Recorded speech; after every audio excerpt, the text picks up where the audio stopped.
अस्सलाम वालेकुम everyone, welcome back to our second lecture of Pakistan affairs. पिछले लेक्चर में हमने 712 सीई से 1857 तक मुस्लिम रूल के सब कॉन्टिनेंट का इवोल्यूशन स्टडी किया था। आज हम हिस्ट्री के एक बहुत इंपॉर्टेंट टर्निंग पॉइंट पर फोकस करेंगे, the war of 1857 and sir Syed Ahmad Khan.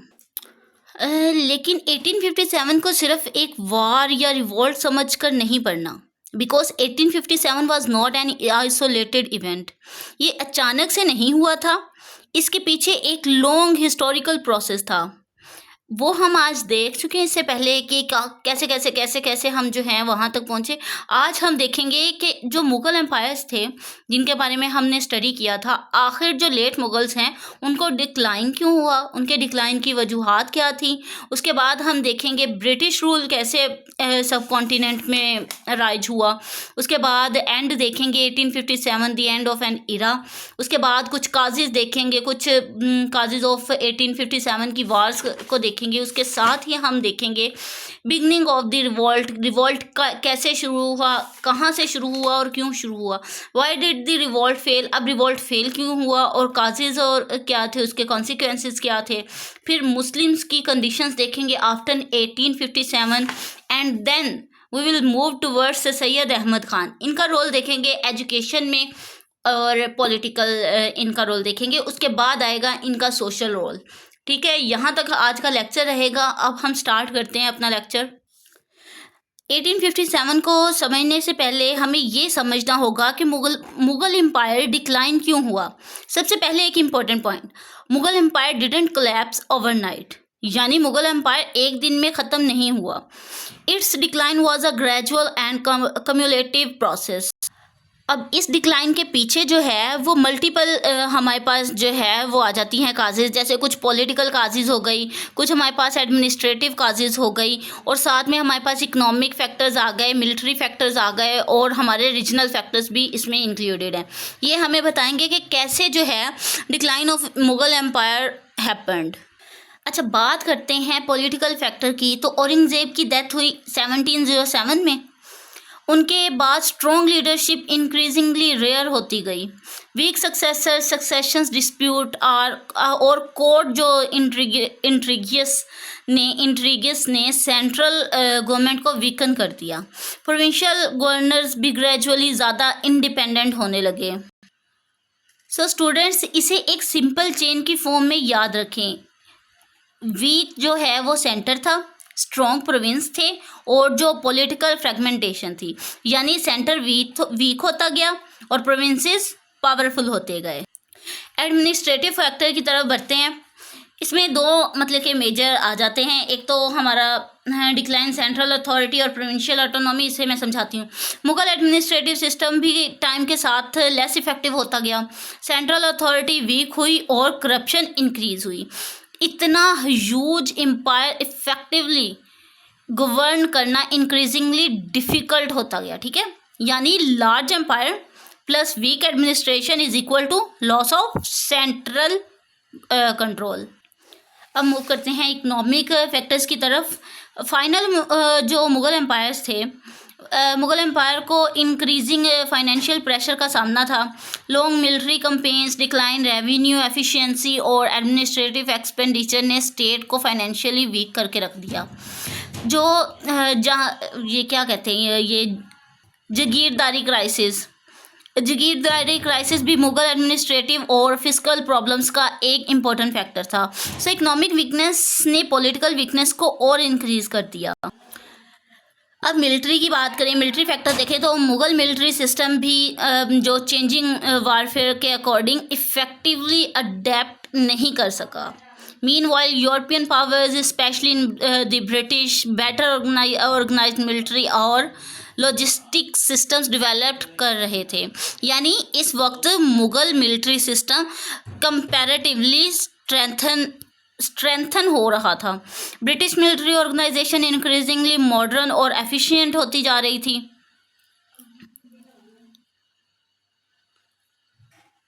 जिसकी वजह से जो है मुग़ल एम्पायर्स को डिक्लाइन हुआ। इसके बाद मूव करते हैं हमारे जो राइज ऑफ रीजनल पावर्स। जैसे ही मुग़ल अथॉरिटी वीक हुई, डिफरेंट रीजनल पावर्स इमर्ज होने लगी। For example Maratha, Sikhs, Jats, Afghans, nawabs of Bengal, nawabs of Awadh और nazim of Hyderabad. So India gradually move कर रहा था centralise power and regional political fragmentation की तरफ। ठीक है, अब इसमें कुछ मतलब कि एक्सटर्नल काजेज भी आ जाते हैं, एक्सटर्नल अटैक्स हो रहे थे। उसके बाद जैसे कि मतलब कि जो मुग़ल एम्पायर को फॉरेन इन्वेजन्स ने भी सीवियरली वीकन किया था। नादिर शाह ने इन्वेड किया था दिल्ली इन 1739। ये कुछ एक्सटर्नल काजेज मैं बता रही हूँ। इस इन्वेजन ने मुग़ल स्टेट्स को मतलब कि वीक कर दिया और फिर लेटर अहमद शाह अब्दाली ने भी रिपीटेड इन्वेजन्स किए। इन अटैक्स ने मुग़ल पॉलिटिकल और इकोनॉमिक स्ट्रेंथ को फर्दर डैमेज किया। अच्छा, अगर यहाँ तक मैं एनालिटिकल कंक्लूजन दूँ आपको, हम कह सकते हैं कि मुग़ल डिक्लाइन किसी सिंगल रूलर या सिंगल इवेंट का रिजल्ट नहीं था। It was a combination of political weakness, administrative decay, economic pressure plus military weakness और उसके साथ साथ रीजनल पावर्स और एक्सटर्नल इन्वेजन्स। इसीलिए एक इम्पोर्टेंट एनालिटिकल स्टेटमेंट आप याद रख लें, क्योंकि मैं यहाँ लिखना भूल गई हूँ। Mughal decline was a cumulative process rather than the result of a single event. मैं यहाँ लिख देती हूँ, यहाँ मैंने इसे मेंशन कर दिया, आप नोट कर लीजिएगा। मैं इसे जो है वो कर रही हूँ, हाईलाइट कर रही हूँ इसी तरह से, किसी तरह से कि आप लोग जो है वो इसे नोट डाउन करना चाहें तो कर लें। ठीक है, अब आगे मूव करते हैं। Rise of the British in सब कॉन्टिनेंट। इनिशियली ब्रिटिश इंडिया में ट्रेडर्स की फॉर्म में आए थे। ठीक है, जो द ईस्ट इंडिया कंपनी थी was established for commercial purpose, लेकिन ग्रेजुअली ब्रिटिश ने अपनी कमर्शियल प्रेजेंस को पॉलिटिकल पावर में कन्वर्ट कर लिया। इस प्रोसेस को सिंपल चेन में याद रखें। मैं चेन इसलिए कर रही हूँ क्योंकि चेन्स को याद करना ग्रेजुअली ईजी होता है as compare to whole event. Trade and diplomacy and military invasions and revenue control and territorial expansion, यानी पहले बिजनेस, फिर पॉलिटिकल इन्वेजन, फिर मिलिट्री इन्वेजन और इवेंचुअली टेरिटोरियल कंट्रोल। इसमें इंपॉर्टेंट इवेंट आ जाता है द बैटल ऑफ प्लासी 1757। इसमें क्या किया था, ब्रिटिश जो है ब्रिटिश एक्सपेंशन के फर्स्ट मेजर टर्निंग पॉइंट था बैटल ऑफ प्लासी। इस बैटल में ईस्ट इंडिया कंपनी ने सिराजुद्दौला नवाब ऑफ बंगाल को डिफेट किया। इस विक्ट्री ने बंगाल में ब्रिटिश पॉलिटिकल इन्फ्लुएंस को ड्रामेटिकली इंक्रीज कर दिया। दूसरा इवेंट था battle of Buxar. Battle of Buxar कब होती है, 1764 में। कंपनी ने कंबाइंड फोर्सेस को डिफेट किया, इंक्लूडिंग मीर कासिम, सिराजुद्दौला, शाह आलम II। इस विक्ट्री के बाद ब्रिटिश मिलिट्री और पॉलिटिकल पोजीशंस, ब्रिटिश मिलिट्री और उनकी पॉलिटिकल पोजीशन और स्ट्रॉन्ग हो गई। अब स्टूडेंट्स 1765 में एक बहुत इंपॉर्टेंट डेवलपमेंट हुआ। कंपनी को दीवानी राइट्स, यहाँ पर मैंने मेंशन किया है, ये देखें दीवानी राइट्स। कंपनी को दीवानी राइट्स ऑफ बंगाल, बिहार और उड़ीसा मिल गया। दीवानी का मतलब था रेवेन्यू कलेक्शन का राइट, और ये बहुत इम्पोर्टेंट क्यों था, क्योंकि ब्रिटिश को अब वो फाइनेंशियल रिसोर्सेज मिल गए जिनको वो अपनी आर्मी में और फर्दर टेरिटरीज कंकर के कर सकता था। एक स्ट्रॉन्ग पॉलिटिकल जो एनालिटिकल लाइन है, revenue created military capacity and military capacity created political expansion, for commercial interest to political control to territorial expire. ये दोनों लाइंस लिख लें अपने पास। मैं पहले वाली दोबारा से रिपीट करती हूँ, revenue created military capacity and military capacity created political expansion. अच्छा, यहाँ पर कुछ नोट्स मिसिंग है, लेकिन मैं आपको उनके इवेंट्स के बारे में बता देती हूँ कि जो मेथड्स यूज किए थे ब्रिटिश ने खुद को एक्सपेंड करने के लिए। ब्रिटिश ने सिर्फ डायरेक्ट वॉरफेयर के थ्रू इंडिया एक्सपेंड नहीं किया था, उन्होंने डिफरेंट पॉलिटिकल और डिप्लोमेटिक मेथड्स भी यूज़ किए, जैसे मिलिट्री कनकेस्ट। ब्रिटिश आर्मीज़ ने डिफरेंट इंडियन रूलर्स को डिफेट किया और टेरिटरीज कंकर की। सब्सिडरी अलायंस ये पॉलिसी पार्टिकुलरली लॉर्ड वेलेस्ले से एसोसिएटेड है। इंडियन रूलर को ब्रिटिश ट्रूप्स एक्सेप्ट करने पर पड़ते, मतलब कि जितने भी ब्रिटिश रूल्स थे या ट्रूप्स थे एक्सेप्ट करने पड़ते थे, और उनकी independent foreign policy severely restricted हो जाती थी। यानी रूलर फॉर्मली थ्रोन पर रहता था लेकिन प्रैक्टिकली ब्रिटिश इन्फ्लुएंस इंक्रीज हो जाता था। इसी में बहुत इंपॉर्टेंट एक टर्म है doctrine of lapse. Doctrine of lapse क्या होती है? यानी पॉलिसी पार्टिकुलरली लॉर्ड, ये मतलब कि जो पॉलिसी है लॉर्ड डेलहौसी ने से एसोसिएटेड है। ब्रिटिश इंटरप्रिटेशन के अंडर कुछ स्टेट्स को एनेक्स किया जा सकता था जब रूलर की डेथ के बाद रिकॉग्नाइज्ड नेचुरल हायर ना हो। अच्छा, इसमें 3 मेजर स्टेट्स थी, सतारा, झांसी और नागपुर। इस पॉलिसी से अफेक्टेड स्टेट्स में शामिल थी। इन पॉलिसीज़ ने इंडियन रूलर्स और पॉलिटिकल एलिट्स में स्ट्रॉन्ग रिसेंटमेंट क्रिएट किया। अब आ जाते हैं हमारे जो मतलब कि मेन आज का टॉपिक है, काजेज ऑफ 1857 वॉर।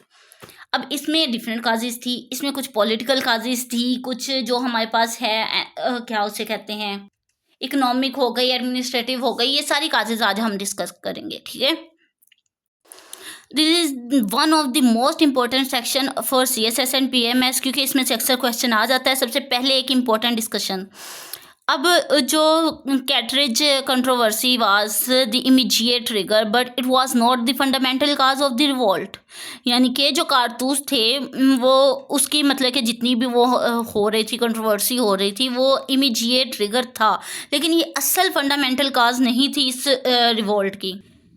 1857 के काजेज़ को हम 5 मेजर कैटेगरीज में डिवाइड कर देते हैं, political, economic, military, social, religious and immediate causes. अब बात करते हैं पॉलिटिकल काजेज़ की। तो ब्रिटिश टेरिटोरियल एक्सपेंशन ने इंडियन रूलर्स और पॉलिटिकल एलिट्स में फियर क्रिएट कर दिया। स्पेशली डॉक्ट्राइन ऑफ लैप्स बहुत अनपॉपुलर थी। इंडियन रूलर्स को लगने लगा था कि ब्रिटिश एक्सपेंशन के कोई नेचुरल लिमिट नहीं है। एनेक्सेशन ऑफ ओहद, ये ओहद है ये, ठीक है, औध, एनेक्सेशन ऑफ औध इन 1856 ने भी सीरियस रिसेंटमेंट क्रिएट किया। यानी पॉलिटिकल मैसेज ये जा रहा था, British expansion and loss of Indian states and fear among rulers. यहाँ पर हमारे पास बहुत अच्छी केस स्टडी आ जाती है, Rani Lakshmibai of Jhansi. The annexations of Jhansi became one of the major symbol of resistance against British rule. यहाँ आ जाते हैं इकोनॉमिक काजेज़ की तरफ। तो इकोनॉमिक काजेज़ में ब्रिटिश इकोनॉमिक पॉलिसीज़ ने इंडियन सोसाइटी के डिफरेंट सेक्शंस को अफेक्ट किया। ट्रेडिशनल जो आर्टिशियंस थे और हैंडीक्राफ्ट इंडस्ट्रीज़ को ब्रिटिश मैन्युफैक्चर्ड गुड्स से जो सीवियर कंपटीशन का सामना करना पड़ा। इंडियन ट्रेडिशनल इंडस्ट्रीज डिक्लाइन करने लगी। जो पीसेंट्स थे वो भी हैवी रेवेन्यू डिमांड्स की वजह से प्रेशर में थे। सो कॉलोनियल इकोनॉमिक पॉलिसीज़ और ruler pressure plus decline of traditional industries plus economic dissatisfaction. यहाँ पर मिलिट्री काजेज़ हैं। इंडियन सोल्जर नॉन एज सिपाहीज, जो कंपनी आर्मी थे उनको मेजर पार्ट थे, उनके मेजर पार्ट थे, ठीक है। जो इंडियन सोल्जर थे नॉन एज सिपाहीज, उनको सिपाही कहा जाता था। कंपनी आर्मी का मेजर पार्ट थे, यानी कि जो ईस्ट इंडिया कंपनी थी उनकी जो आर्मी थी, जो हमारे इंडियन सोल्जर्स थे वो उसका मेजर पार्ट थे। लेकिन उनको मल्टीपल ग्रीवियंसेस का सामना था, जैसे पे रिलेटेड ग्रीवियंसेस के साथ limited promotion opportunities, poor service condition, residual discrimination, overseas service concerns, उसमें आ जाता है harsh military regulation, religious concerns भी थे, और limited opportunities for higher ranks, discrimination in pay and promotion. ठीक है, इंडियन सोल्जर्स को फील होता था कि उनके साथ यूरोपियन सोल्जर्स के कंपैरिजन में अनइक्वल ट्रीटमेंट हो रहा है, जिसकी वजह से जो है वो 1857 की वार जो है वो ज़्यादा ट्रिगर होती है। इसी में सोशल एंड रिलीजियस काजेज़ को देखें तो ब्रिटिश रूल के दौरान इंडियन सोसाइटी में ये फियर स्प्रेड हुआ कि ब्रिटिश रिलीजियस और सोशल ट्रेडिशन में इंटरफेयर करना चाहते हैं। कैसे? सम सोशल रिफॉर्म्स को भी सेक्शंस ऑफ सोसाइटी में ट्रेडिशनल कस्टम्स में इंटरफेरेंस के तौर पर इंटरप्रेट किया गया। जो क्रिश्चियन मिशनरीज थी एक्टिविटी ने भी रिलीजियस कन्वर्सेशन का फियर इंक्रीज़ किया, यानी कि उनको ज़बरदस्ती क्रिश्चियन होने पर मजबूर किया जाता था। यानी अगर पीपल को रूलिंग पावर के इंटेंशंस पर ट्रस्ट ना रहे तो स्मॉल इश्यूज भी लार्ज पॉलिटिकल क्राइसिस क्रिएट कर सकते हैं। इमीडिएट काजेज़ की बात करें तो इसमें सबसे पहले तो इनफील्ड रिफल कैटरेजेस। अब हम आते हैं इमीडिएट काज की तरफ, यानी कि जो ब्रिटिश ने इनफील्ड राइफल इंट्रोड्यूस करवाई थी। सोल्जर्स को कैटरेजेस यूज़ करने के पहले उन्हें बाइट करना पड़ता था, यानी कि वो ऐसे काट के दांत से काट कर और फिर वो राइफल चलती थी। अब वाइड स्प्रेड बिलीव स्प्रेड हुआ कि कार्ट्रिजेस पर काऊ और पिग फैट यूज़ हो रहा है। ये बिलीव्स हिंदुओं के लिए काऊ सैक्रेड होने की वजह से और मुस्लिम्स के लिए पिग फॉरबिडन होने की वजह से। यहाँ पर Hindus for whom the cow are sacred, Muslims for whom जो pork he is prohibit. Pork pig के फैट्स को कहते हैं, ठीक है। जो था ये फॉरबिडन था, डीपली ऑफेंसिव था, यानी कि ये इस कंट्रोवर्सी ने ऑलरेडी एग्जिस्टिंग मिलिट्री और रिलीजियस ग्रेवियंसेस को एक्सप्लोर किया।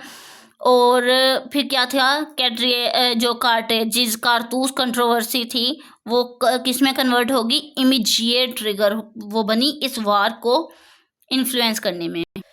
अब political plus economic plus military plus social grievances is equal to deeper causes. अब यहाँ तक तो हमने देख लिए। अब हम देखेंगे कि ये रिवॉल्ट शुरू किधर से हुआ, बिगनिंग ऑफ द रिवॉल्ट के अर्ली डेवलपमेंट्स में मुगल जो मैंगल पेंडे का नाम इम्पोर्टेंट है। मैंडल पेंगे यहाँ पर मैंने मेंशन नहीं किया, शायद मैं भूल गई। अच्छा, मैंडल पेंगे का नाम क्यों इम्पोर्टेंट है, उनके एक्शंस बैरकपोर में बैरकपोर क्या है इसे कहते हैं 1857 मार्च में रिवॉल्ट के इमीडिएट प्रीलाउड का पार्ट थे। लेकिन major uprising begin eight Meerut से शुरू हुई। असल जो है ये कहानी, ये जंग जो है वो मीरत से स्टार्ट होती है 10 मई 1857। यहाँ लिख लें 10 मई 1857 में ये रिवॉल्ट स्टार्ट होता है। कहाँ से, मीरत से। इंडियन सोल्जर्स ने ब्रिटिश अथॉरिटी के अगेंस्ट रिवॉल्ट कर दिया। वहाँ से रेबल्स दिल्ली की तरफ मूव हुए। दिल्ली पहुँचकर उन्होंने मुग़ल एम्परर बहादुर शाह जफ़र को सिंबॉलिक लीडर के तौर पर एक्सेप्ट किया। अब इनमें कुछ मेजर सेंट्रल लीडर्स भी थे, जैसे बहादुर शाह जफ़र था वो दिल्ली से था, नाना साहिब थे वो कानपुर थे, रानी लक्ष्मीबाई थी वो झांसी से थी, बेगम महाल ये लखनऊ से थे और कुंवर सिंह बिहार से था। अब इनकी मतलब कि मैं थोड़ी थोड़ी डिटेल दूं कि किस तरह से ये इम्पोर्टेंट है। Bahadur Shah Zafar he became the symbolic figurehead of the rebellion. ये कानपुर से थे, दिल्ली से थे, कानपुर से थे Nana Sahib. He played an important role in the resistance. Lucknow से थे बेगम हज़रत महल। उन्होंने क्या किया, उन्होंने ओहद में ब्रिटिश रेजिस्टेंस को लीड किया। झांसी से थे रानी लक्ष्मीबाई, वो 1857 की मोस्ट फेमस रेजिस्टेंस लीडर्स में से एक बन गई। बिहार में से कुंवर सिंह थे, उन्होंने बिहार में रेजिस्टेंस को लीड किया। So students, 1857 was a widespread uprising, particularly across North and Central India. Why did the War of 1857 fail? अब आते हैं एक इम्पोर्टेंट CSSPMS एनालिटिकल क्वेश्चन पर। ये भी क्वेश्चन आने के काफ़ी ज़्यादा चांसेस हैं। ये देखिए मैंने ऊपर मेंशन किया इम्पोर्टेंट है। अब ये किस तरह से इम्पोर्टेंट है। Why did the War of 1857 fail?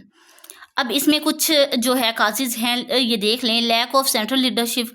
Revolt के पास एक सिंगल नेशनल कमांड नहीं थी। डिफरेंट लीडर्स के डिफरेंट ऑब्जेक्टिव्स थे, जिसकी वजह से ये रिवॉल्ट जो है वो फेल हो गया। Limited geographical spread. रिवॉल्ट में नॉर्थर्न और सेंट्रल इंडिया में स्ट्रॉन्ग था।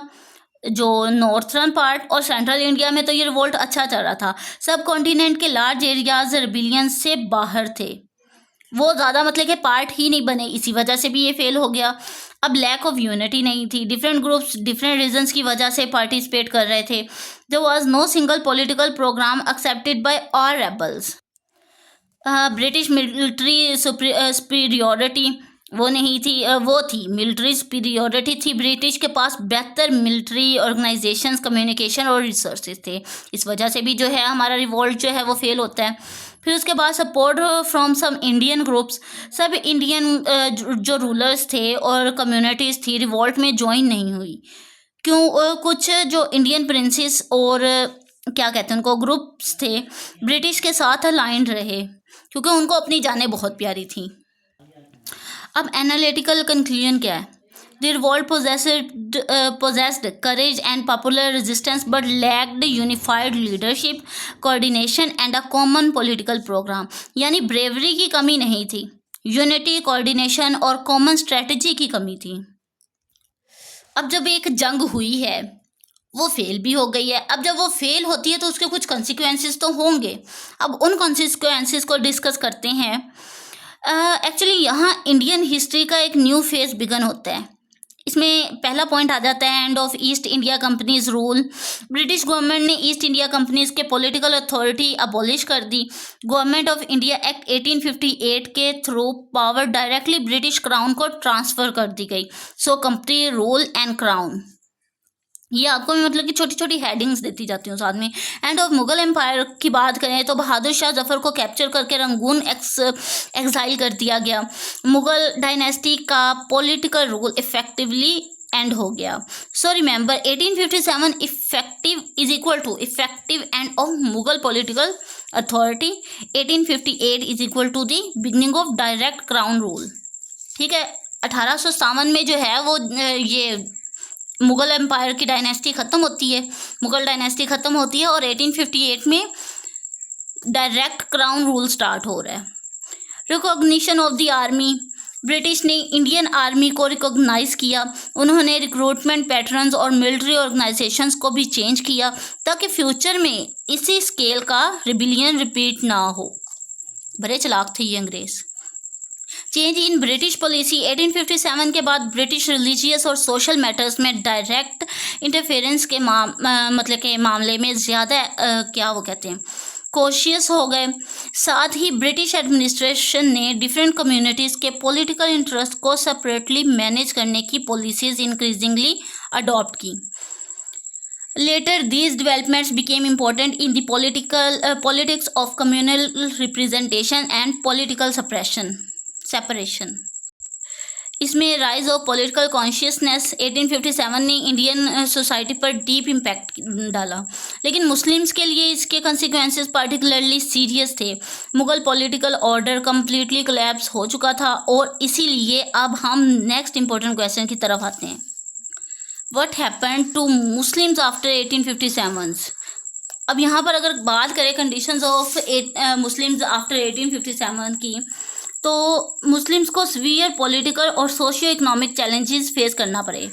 मुगल पॉलिटिकल सिस्टम डिसअपियर हो गया। ओल्ड मुस्लिम रूलिंग और जो हमारे एडमिनिस्ट्रेटिव क्लासेस ने अपने पॉलिटिकल इन्फ्लुएंस लार्जली लूज़ कर दिए। Many Muslims faced political decline, economic deterioration, education backwardness, loss of government empowerment, distrust of British authority। Meanwhile new colonial system ने इंग्लिश एजुकेशन और modern administrative skills increasingly important हो मतलब कि करती। यहाँ एक सीरियस गैप डेवलप हुआ।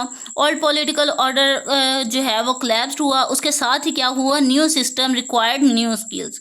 और इसी क्रिटिकल सिचुएशन में एक पर्सनैलिटी इमर्ज होती है जिसने मुस्लिम्स को एक न्यू स्ट्रेटजी दी। The personality was absolutely sir Syed Ahmad Khan. Sir Syed Ahmad Khan was born in 1817। वो एक ऐसे फैमिली बैकग्राउंड से बिलोंग करते थे जो मुग़ल एडमिनिस्ट्रेटिव ट्रेडिशन से एसोसिएट था। उन्होंने 1857 का क्राइसिस पर्सनली एक्सपीरियंस किया और उन्होंने रियलाइज़ किया कि मुस्लिम्स के सामने पॉलिटिकल और एजुकेशनल क्राइसिस पड़े हैं। उनका जो रिस्पॉन्स सिर्फ इमोशनल रेजिस्टेंस नहीं था, इंस्टेड उनकी स्ट्रेटजी थी कि education, social reforms, political awareness और मुस्लिम एम्पावरमेंट हो, और इसी अप्रोच ने लेटर अलीगढ़ मूवमेंट की फाउंडेशन प्रोवाइड की। अगर बात करें sir Syed Ahmad Khan and the war of 1857, sir Syed Ahmad Khan ने 1857 के इवेंट्स को क्लोजली ऑब्जर्व किया। उन्होंने रिवॉल्ट को के काजेज़ को मतलब कि अंडरस्टैंड करने की कोशिश की। 1858 में उन्होंने एक इम्पोर्टेंट वर्क लिखा, असहाबे बगावत हिंद। इसे इंग्लिश में the cause of Indian revolt. इस वर्क में सर सैयद अहमद खान ने आर्ग्यू किया कि ब्रिटिश अथॉरिटी इंडियन पॉपुलेशन के ग्रीवियंसेस को प्रॉपरली अंडरस्टैंड नहीं कर सके। ये 1857 के बाद एक इम्पोर्टेंट इंटेलेक्चुअल रिस्पॉन्स था। अब अगर इनके एजुकेशनल रिफॉर्म्स की तरफ आएँ तो मतलब कि काफ़ी ज़्यादा हैं, लेकिन मैं इनको कुछ सिंपल कैटेगरीज में डिवाइड कर देती हूँ, वो आप चेक कर लें। और एक इम्पोर्टेंट बात कि ये अक्सर मतलब कि जो है क्वेश्चन में वो पूछ लेता है। सर सैयद अहमद खान का क्वेश्चन तो बहुत दफ़ा आया है। हम सिर्फ इनके 5 मेजर पॉइंट्स में मतलब कि ये सारी जो इनके एजुकेशनल रिफॉर्म्स हैं उनको 5 मेजर पॉइंट्स में जो है वो डिस्कस कर लेते हैं। सबसे पहले बात करें तो promotion of modern education and scientific education, यानी कि साइंटिफिक सोसाइटी, यहाँ पर लिखना था साइंटिफिक एजुकेशन नहीं। अब ये साइंटिफिक सोसाइटी जो है 1864 में हुई। 1864 में सर सैयद अहमद खान ने साइंटिफिक सोसाइटी इस्टेब्लिश की। इसका बेसिक पर्पस मॉडर्न साइंटिफिक और एजुकेशनल वर्ड्स को ट्रांसलेट करना था, ताकि मॉडर्न नॉलेज इंडियन मुस्लिम्स तक एक्सेसिबल हो। सर सैयद खान का बेसिक आइडिया क्या था? Modern knowledge should become accessible to Muslims society, यानी कि मुस्लिम्स को मॉडर्न वर्ल्ड से इंटेलेक्चुअली कनेक्ट करना ज़रूरी था। अलीगढ़ इंस्टीट्यूट गज़ट 1866 में आया। अलीगढ़ इंस्टीट्यूट गज़ट के ने मॉडर्न आइडिया स्प्रेड करने में इम्पोर्टेंट रोल प्ले किया। इसमें जो topics related to science, education, social reforms, modern knowledge, ये सब डिस्कस किए जाते थे। It became an important platform for intellectual development. अब मोहम्मदन एंग्लो ओरिएंटल कॉलेज 1875 में इसकी बुनियाद रखी गई। सर सैयद की ग्रेटेस्ट एजुकेशनल अचीवमेंट में से एक थी। Mohammedan Anglo Oriental College at Aligarh 1875। इस इंस्टीट्यूट का ऑब्जेक्टिव था western education plus Muslim cultural identity. Later the institution developed into Aligarh Muslim University in 1920, यानी institution Muslim education middle class develop करने में एक्सट्रीमली इम्पोर्टेंट बना। Education as a tool of political empowerment. Sir Syed का believe था कि मुस्लिम political influence तब तक regain नहीं कर सकते जब तक वो मॉडर्न एजुकेशन एक्वायर नहीं करें। उनकी स्ट्रेटजी को सिंपल वर्ड्स में अगर बताएं तो जो education first, political awareness later, मतलब कि वो चाहते थे कि पहले आप जो है वो खुद को इंटेलेक्चुअली स्ट्रॉन्ग करें, देन आप जो है वो पॉलिटिक्स की तरफ आएँ। Promotion of modern scientific thinking. Sir Syed Ahmad Khan ने मुस्लिम्स को इनकरेज किया कि वो science, mathematics, English, modern subjects, western political thought, ये सब स्टडी करें। उनके ऑब्जेक्टिव उनका जो मेन ऑब्जेक्टिव था एक ऐसी मुस्लिम कम्युनिटी डेवलप करना था जो चेंजिंग कॉलोनियल सिस्टम में इफ़ेक्टिवली कम्पीट कर सके। अब मैंने यहाँ पर अलग से उनके जो कुछ इंस्टीट्यूशंस जो मुझे लगता है कि काफ़ी ज़्यादा इंपॉर्टेंट है, उनके बारे में जो है अक्सर क्वेश्चन भी आ जाते हैं वन पेपर के हवाले से, तो वो मैं आप लोगों के साथ डिस्कस कर लेती हूँ। मुरादाबाद सबसे पहले 1859 में किया, गाज़ीपुर 1863 में किया। ये स्कूल्स हैं, ठीक है। फिर साइंटिफिक सोसाइटी की बुनियाद रखी 1864 में मोहम्मदन MAO कॉलेज की बुनियाद 1875 में लिखी। ऑल इंडिया MEC इसकी बुनियाद 1886 में रखी। MAO यूनिवर्सिटी कब बनी? 1920 में। अब आ जाते हैं political cooperation with the British. Initially sir Syed directly confrontation with the British के फेवर में नहीं थे। क्यों? बिकॉज मुस्लिम्स ऑलरेडी पॉलिटिकली और एजुकेशनली वीक थे। उनका कंसर्न था कि कन्फ्रंटेशन मुस्लिम्स की कंडीशंस के और मतलब कि मुस्लिम कंडीशंस को और वर्स कर सकती है। दैट्स द रीज़न उनकी स्ट्रेटजी थी education plus cooperation plus gradual political development.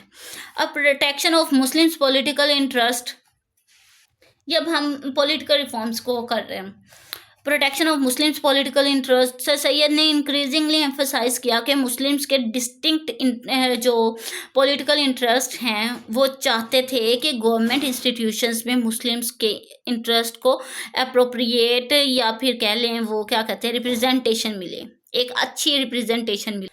अब दूसरा उनका तीसरा क्या नंबर पॉइंट था, अपोजिशन टू ब्लाइंड जो major opposition to blind majoritarianism.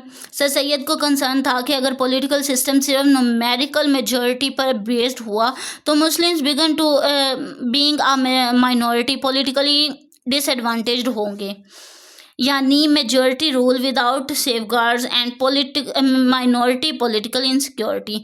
ये concerns later Muslim constitutional demands के इम्पोर्टेंट पार्ट बना, यानी कि वो चाहते थे कि वो पहले ख़ुद को इतना स्ट्रॉन्ग कर लें कि वो किसी एक पार्टी को चूज़ करें जो उनकी रिप्रेजेंटेटिव हो, क्योंकि तब तक जो है 1885 में जो है वो बन चुकी थी कांग्रेस बन चुकी थी बाय ए ओ ह्यूम।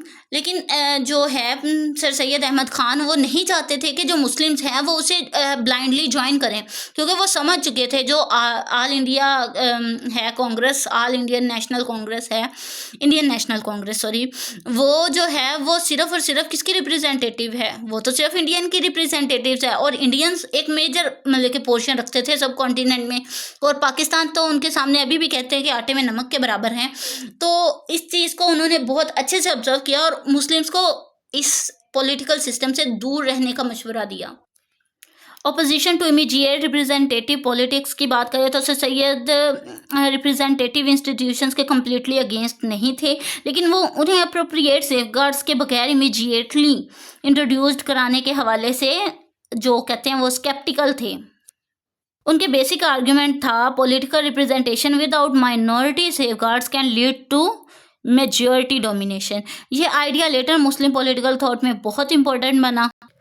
इसमें आ जाता है formation of in Muslim political consciousness. Sir Syed ने मुस्लिम्स को इनकरेज किया कि वो अपने सेपरेट पॉलिटिकल इंटरेस्ट को रिकॉग्नाइज करें, लेकिन स्टूडेंट्स यहाँ एक इम्पोर्टेंट डिस्टिंक्शन याद रखें। सर सैयद ने पाकिस्तान का डिमांड नहीं किया था, यानी कि पाकिस्तान के लिए डिमांड नहीं की थी, बल्कि हाउएवर उनकी एजुकेशनल और पॉलिटिकल थिंकिंग ने मुस्लिम्स पॉलिटिकल कॉन्शियसनेस के डेवलपमेंट में इम्पोर्टेंट रोल प्ले किया था। चलिए यहाँ पर अब हम अपना लेक्चर जो है वो एंड करते हैं, क्योंकि लेक्चर काफ़ी ज़्यादा लेंथी हो गया और आगे मैंने अभी मतलब कि नोट्स नहीं लिखे। और रही बात नोट्स शेयर करने की, तो वो उसके बारे में मैं अभी सोच रही हूँ किस तरह से आपके साथ नोट्स शेयर करूँगी। लेकिन अब अगर आप चाहें तो आप जो है यहाँ से देख कर लिख सकते हैं। मैं भी ऐसे ही लिख लेती थी पहले, लेकिन अब मुझे नोट्स बनाने आ गए हैं, मैं अपने नोट्स खुद से बनाती हूँ, और आप भी ट्राई करें अपने नोट्स खुद से बनाएं। तो मैं इसके बारे में सोचूंगी। और दूसरी बात ये वन पेपर की, तो वन पेपर के बारे में मैं नेक्स्ट वीडियो अपलोड करूंगी कि किस तरह से आप वन पेपर को कर सकते हैं, क्या उसके लिए एकेडमी ज्वाइन करना ज़रूरी है, उसके बारे में भी मैं आपको बताऊंगी।